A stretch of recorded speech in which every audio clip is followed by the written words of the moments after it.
Құрметті ұстаздар, оқушылар, ата-аналар, бүгін 5 қыркүйек Қазақстан Республикасының тілдер мерекесі күні.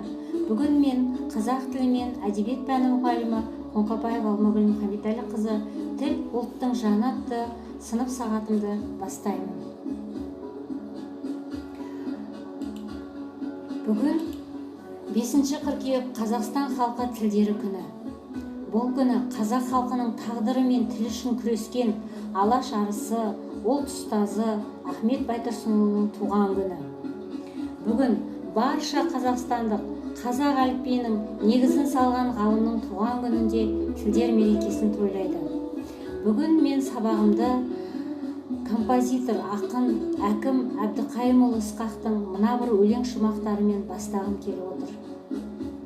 Қымбат маған ана тілім, бал тілім, қымбат маған дана тілім, ар тілім, ақ сүтімен бірге сіңген бойыма, ана тілі ардақ тұтар алтыным. Ана тілін жырлап өткен талайлар, жырлап өткен Ыбырай мен абайлар, қасиетті менің ана тілімде өшпес мәңгі алаулаған арай бар. Қымбатты ұстаздар, оқушылар, сіздерді 5 қыркүйек Қазақстан Республикасының тілдер мерекесі күнімен құттықтаймын. Енді қазақ тілінің тарихына көз жүгіртейік. 1989 жылы 22 қыркүйекте қазақ тілі мемлекеттік мәртебе алды. 1995 жылы 30 тамызда Қазақстан Республикасының жаңа конституциясы қабылданды. Конституцияның 7 бабында былай делінген: Қазақстан Республикасындағы мемлекеттік тіл қазақ тілі. Мемлекеттік тіл мемлекеттің бүкіл аумағында қолданылатын мемлекеттік басқару, заң шығару, іс-қағаздарын жүргізу тілі.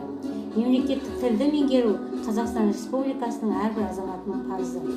1997 жылы 7 шілдеде Қазақстан Республикасының тілдер туралы заңы қабылданды. 2011 жылы 29 маусымда Қазақстан Республикасы тілдер дамыту мен қолданудың 2011-2020 жылдарға арналған мемлекеттік бағдарламасы қабылданды. Қазақ тіл білімінің негізін салушы атақты ғалымдар Ахмет Байтұрсынов, Нығмет Сауранбаев, Сәрсен Аманжолов, қазақ әдебиетінің дамуына үлес қосқан Абай Құнанбаев, Ыбырай Алтынсарин. Қазақ тілі бай, көркем тіл. Қазақ тілі мәдениет пен ғылымның тілі. Енді қазақ тілінің негізін қалаушы Ахмет Байтұрсынұлы туралы еңбекке көз жүгіртейік. Қазақтың ақыны, әдебиет зерттеуші ғалым, түркітанушы, публицист, педагог, аудармашы, қоғам қайраткері Ахмет Байтұрсынұлы 1872 жылы 5 қыркүйекте қазіргі Қостанай облысы Жангелді ауданы Сартөбек ауылында дүниеге келген. Ахмет Байтұрсынұлы қазақ әліппесі мен қазақ тілі оқулықтарын жазуды 1910 жылдардан бастап қолға алады. 1926 жылы ғалым әліпбидің жаңа түрін жазды. Қазақ тілін ана тілімізде танудың басы болды. Ахмет Байтұрсынұлының оқу құралы мен тіл құралдарының орны айрықша. Ғалым қазақ тілі грамматикасына қатысты категориялардың әрқайсысына қазақша атау ұсынды.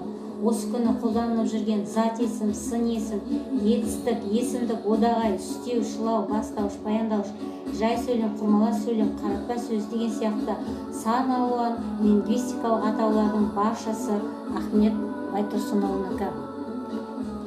Енді қазақтың ұлы ғұламаларының тіл туралы ой пікірлеріне көз жүгіртейік. Ғабит Мүсірепов былай дейді: ана тілінен айырылған адам өз халқы жасаған мәдени мұраның бәрінен қалақан қалады. Мұхтар Әуезов: бұл дәуірде өз тілін, әдебиетін білмеген, қадірлемеген адам толық мәнді интеллигент емес. Бауыржан Момышұлы: анамыздың ақ сүтімен бойымызға қадарған тілімізді ұмыту, ата бабамызды, тарихымызды ұмыту дейді.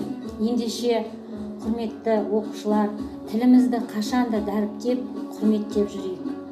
Енді сабағымның соңын қазақтың ақиық ақыны Мұқағали Мақатаевтың «Үш бақытым» өлеңімен аяқтағым келіп отыр.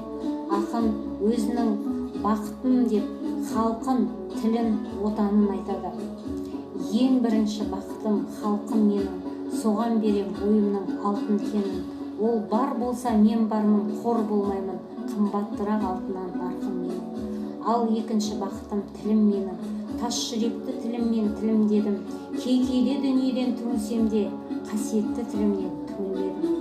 бақытым бар үшінші отан деген, Құдай деген кім десе отан дерем, от сөнген жалғанда жан барсың ба, ойланбай-ақ келдағы отау неге.